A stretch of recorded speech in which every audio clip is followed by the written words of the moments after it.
신명기 23장 19절부터 25절 말씀 마음을 집중하시고 함께 읽어봅니다.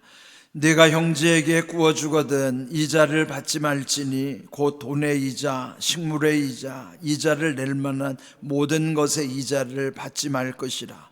타국인에게 네가 구워주면 이자를 받아도 되거니와 내 형제에게 구워주거든 이자를 받지 말라. 그리하면 내 하나님 여호와께서 네가 들어가서 차지할 땅에서 내 손으로 하는 범사에 복을 내리시리라. 내 하나님 여호와께 서원하거든 갚기를 더디하지 말라. 내 하나님 여호와께서 반드시 그것을 내게 요구하시리니 더디면 그것이 내게 죄가 될 것이라. 내가 서원하지 아니하였으면 무죄하리라. 그러나 내 입으로 말한 것은 그대로 실행하도록 유의하라. 무릇 자원한 예물은 내 하나님 여호와께 내가 서원하여 입으로 언약한 대로 행할지니라. 내 이웃의 포도원에 들어갈 때에는 마음대로 그 포도를 배불리 먹어도 되느니라. 그러나 그릇에 담지는 말 것이요 내 이웃의 곡식밭에 들어갈 때에는 내가 손으로 그 이삭을 따도 되느니라. 그러나 내 이웃의 곡식밭에 낫을 대지는 말지니라. 아멘. 우리가 살다 보면 반드시 지켜야 되는 일이 있어요. 물론 하나님과의 어떤 신앙, 진리에 관계하는 것도 있지만 또 사람과 사람 사이에서 지켜야 되는 윤리의 문제도 있어요. 이런 모든 것은 한마디로 표현하면 관계라 할 수 있습니다. 하나님과의 관계, 이웃과의 관계, 또 세상과의 관계, 이런 여러 가지 이제 관계에서 꼭 유의해야 할 사항들.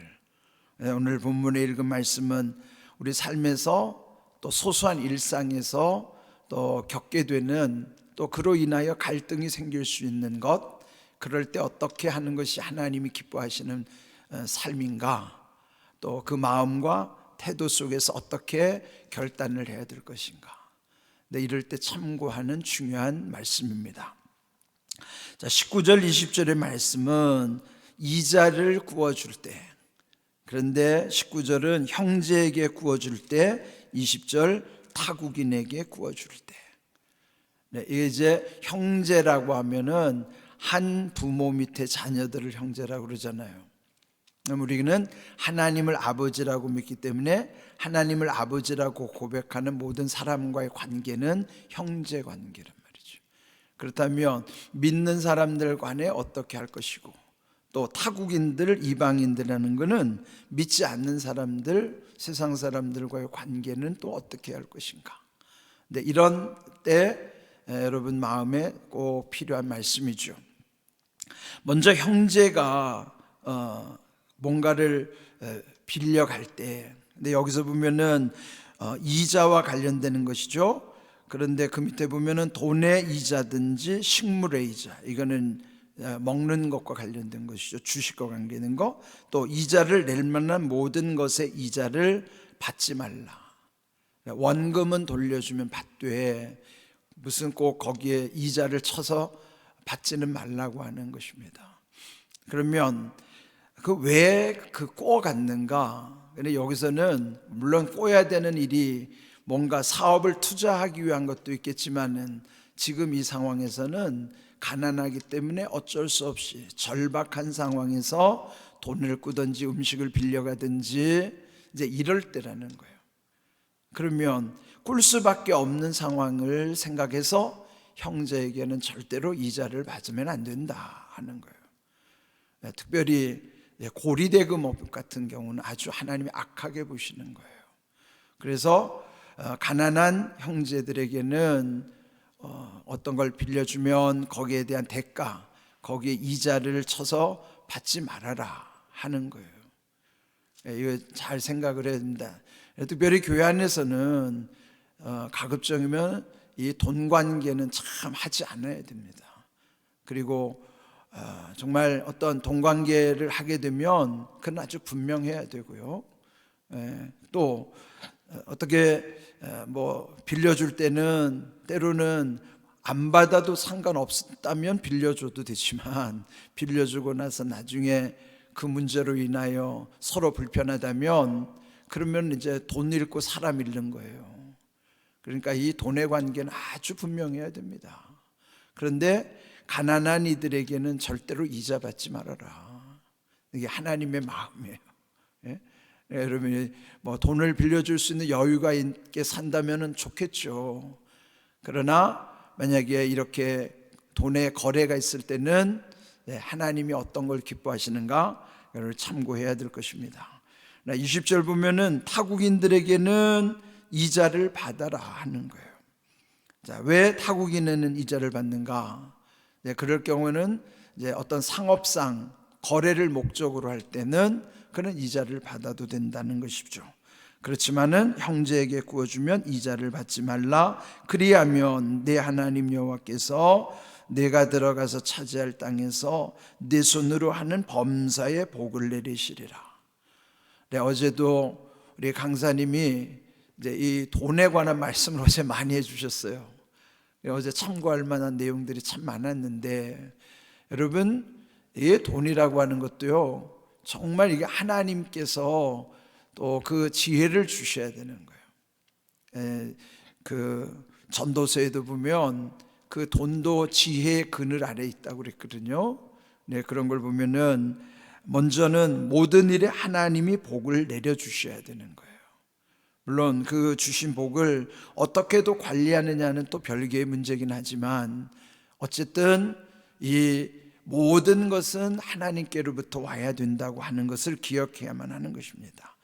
그렇다면 우리가 이런 모든 관계에 있어서 먼저 참고해야 될, 또 잊지 말아야 될 말씀 하나 좀 참고하시기 바랍니다. 갈라디아서 6장 10절 말씀 함께 읽어봅니다. 그러므로 우리는 기회 있는 대로 모든 이에게 착한 일을 하되 더욱 믿음의 가정들에게 할지니라. 그렇습니다. 우리가 뭐 누구를 대하든지 모든 사람에게 착한 일을 해야 되지만은 특별히 믿음의 가정들에게 이런 선한 일들을 해야 되는 것입니다. 그런데 되게 보면은 이 가정 안에서 서로 사랑이 먼저 이루어지는 것이 당연하잖아요. 그런데 전에 말씀드린 것처럼 가족들한테는 잘못하면서 또 가족이 아닌 남에게 잘하는 사람들이 있어요. 그게 참 잘못된 거죠. 물론 모르는 사람한테도 친절하게 해야 되지만 가족들한테는 더 사랑해야 된다고요. 우리가 무슨 일을 하든지 가까이 있는 사람에게 인정받아야 돼요. 부모는 자식에게 인정받아야 되고, 또 남편은 아내에게 인정받아야 되고, 아내는 남편에게 인정받아야 되고, 가까이 있는 사람에게 인정받아야 된다. 교회 안에서도 서로 친한 사람들끼리 인정받아야죠. 사실 멀리 있는 사람하고는 별로 관계도 없어요. 그런데 이걸 우리가 잘 못하더라고요. 그런 가정이 되면 가정이 얼마나 좋아요. 하나님이 주신 최고의 선물이 가정이라고. 제가 저도 그렇게 긴 인생 살지 않았지만 살면 살수록 성경의 말씀이 진리라는 게 느껴져요. 가정이 얼마나 소중한 하나님의 선물인지 그냥 제 삶 속에서 그렇게 느껴지는 거예요.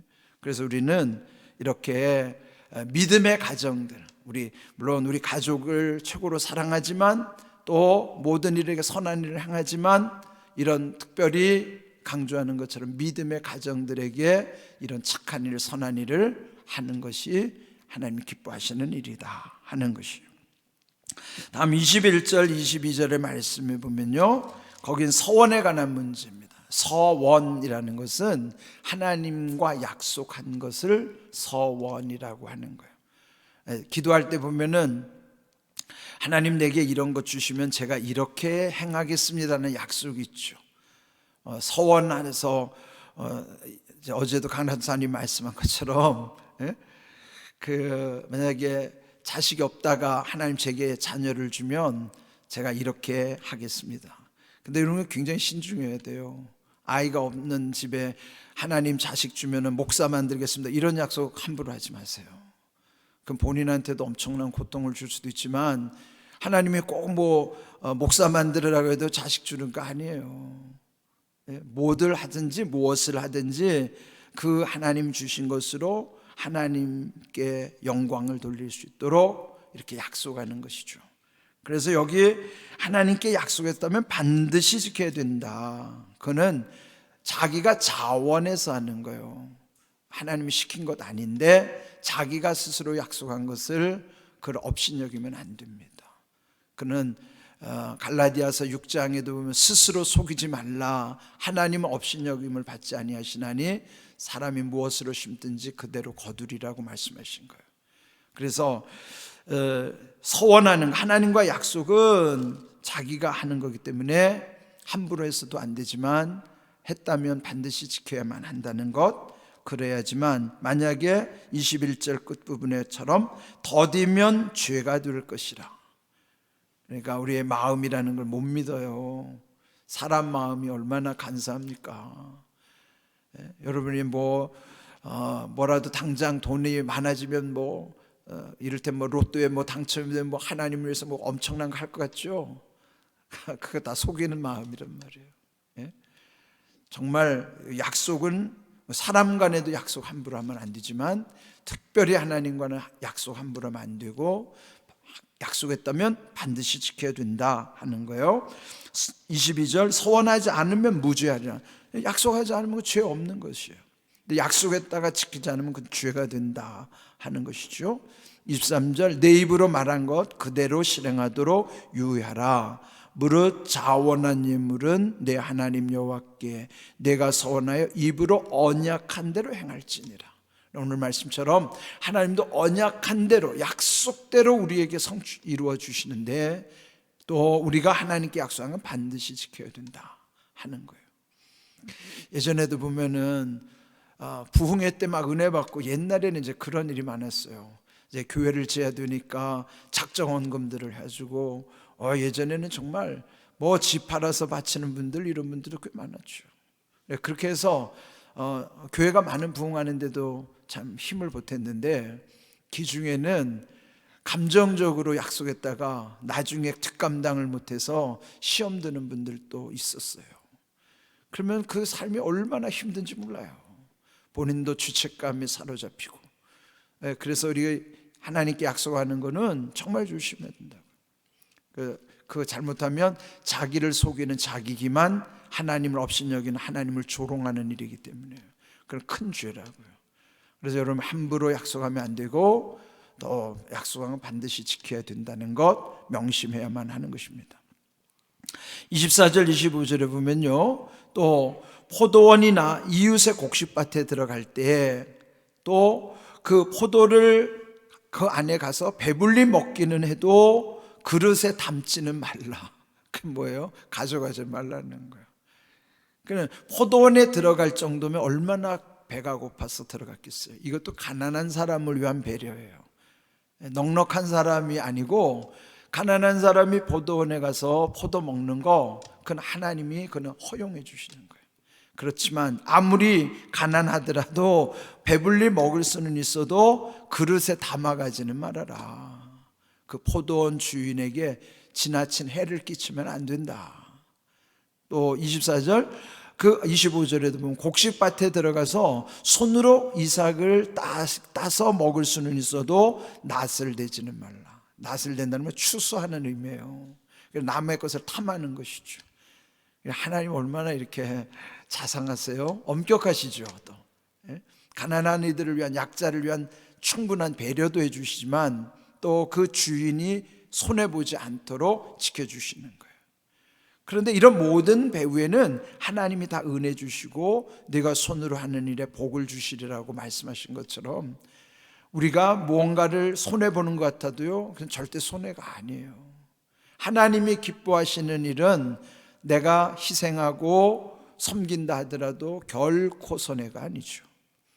어제 우리 강사님 통해서 그런 체험들 많이 들었잖아요. 그렇습니다. 우리가 주를 위해서 하는 수고들은 그게 피곤하더라도 기쁨이 있잖아요. 여러분, 내가 뭔가를 희생하고 수고하더라도 거기 보람이 있다면 그건 엄청난 선물이라고요. 그 기쁨, 그 보람. 주일날 교회 오셔서 막 헌신하는 분들, 식당에서 교사로 각각 주어진 보이지 않는 곳에서 아무도 알아주는 이 없어도 기쁨으로 하는 그런 모습 보면요, 그 자체가 그 복이에요. 하나님 앞에 수고하는 애는 절대로 헛수고가 없고 공짜가 없어요. 공의의 하나님은 공짜가 없으신 하나님이란 뜻이란 말이에요. 이런 귀한 믿음 가지시고, 그렇다고 투자 개념으로 하나님을 이용하지 마세요. 하나님은 다 아십니다. 그저 하나님 앞에 내가 드리는 모든 것에 대한 기쁨을 가지면 그 기쁨 속에 하나님이 은혜도 주시고 복도 주신다는 거예요. 이런 귀한 은혜를 깨닫고 먼저 관계 가운데 복이 흘러오는 삶이 되기를 주님의 이름으로 축복합니다. 아멘.